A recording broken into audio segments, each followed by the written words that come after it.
don't rule out Charles Morgan either in the +4, who initially dropped back on the first start and has now caught back up to third, but he's left a bit of a gap. Look at the XK150 right up behind Tim Crichton's Austin Healey, slow as you like through the chicane. When will Tim Crichton decide to put his foot to the floor and go? He does so now, out of the chicane, up through the gears, down on the throttle, and away we go. And we get the Fordwater Trophy back underway as they race on down to Magic. It's the Austin Healey from the XK150, which is going to try and go around the outside with a bit more grunt. No, has to tuck in behind on that occasion. Clever tactics from Tim there. He knew that he needed to leave it as late as he possibly could, and you saw that was late, but the Jag was still right on his tail going into the first corner. Everyone through nice and safely. So good start for Tim, but he's going to be under pressure from the Jag, closely following him behind. The Morgan's dropped back ever so slightly, so Charles Morgan will be desperately trying to make sure he's actually going to come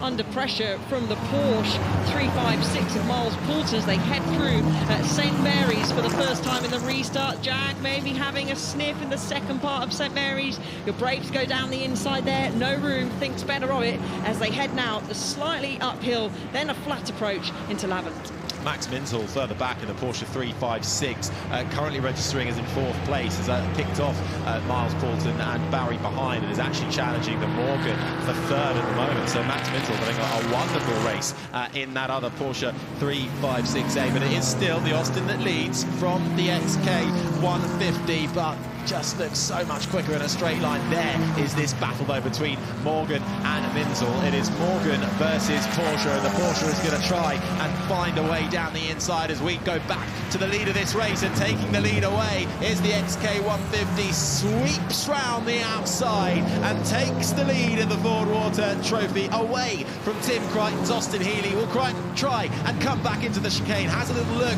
but can't carry the speed out of the chicane. Then first lap back under green flag racing after the safety car intervention, and we are seeing an absolutely wonderful fight for the Fordwater Trophy, which right now it's advantage swinging to Marc Gordon in the XK150, but Tim Crichton is not letting him escape up the road just yet. No, you can see the handling of the Healey.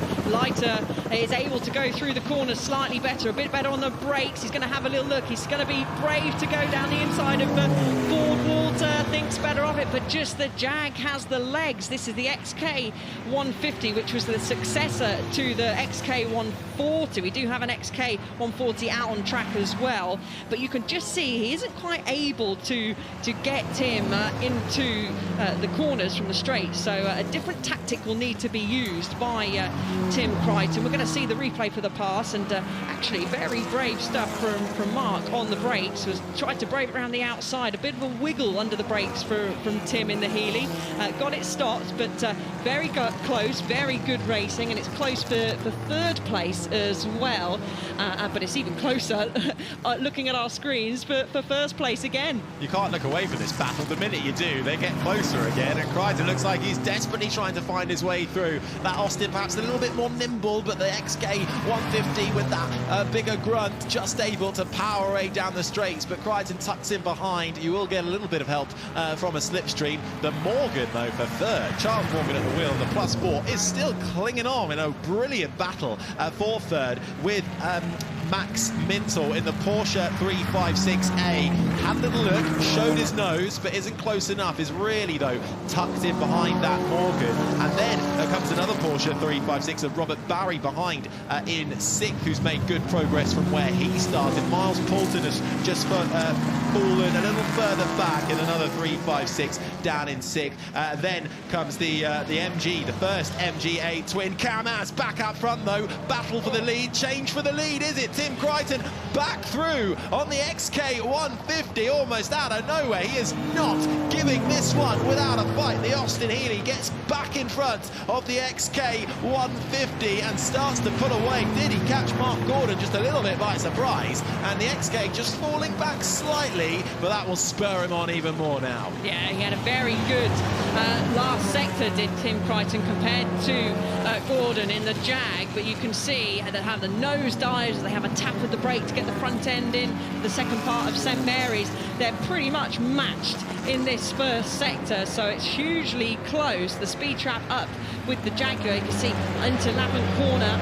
Jaguar back. It's even closer by the looks of it at the moment between the 86, the 66 and the 6 fighting for the final podium spot.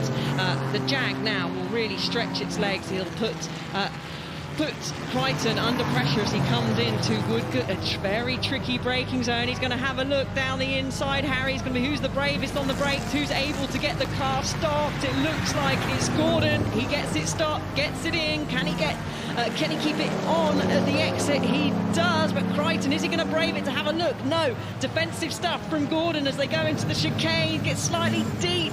Does Gordon, a good exit from Crichton as they charge down the main straight. We are being treated to an absolutely fabulous battle. That is not relenting. At the moment, though, back in front again is Marc Gordon in the XK150, but these two are leaving everybody for dust behind as they hurtle their way through Madrid Corner, turn 1 around this fantastic Goodwood motor circuit here for the 26th year of the Goodwood Revival, the Fordwater Trophy for production-based sports and GT cars from the 1950s through to the 1960s, seeing two completely different brands and manufacturers fight it out for the win of this. The Austin versus the Jaguar. Right now it's the XK who just seems to have that little bit more of an advantage, but Marc Gordon cannot sit and relax out front. They've left the Morgan +4 for dust, really, still in an immense battle with the Porsche 356A of Max Mintel. Great battle going on for the final step on the podium. Also, Sam Tordon has recovered positions in his Porsche 356, back up to 6th as Tim Crighton tries it round the outside. There's just about room for both cars there.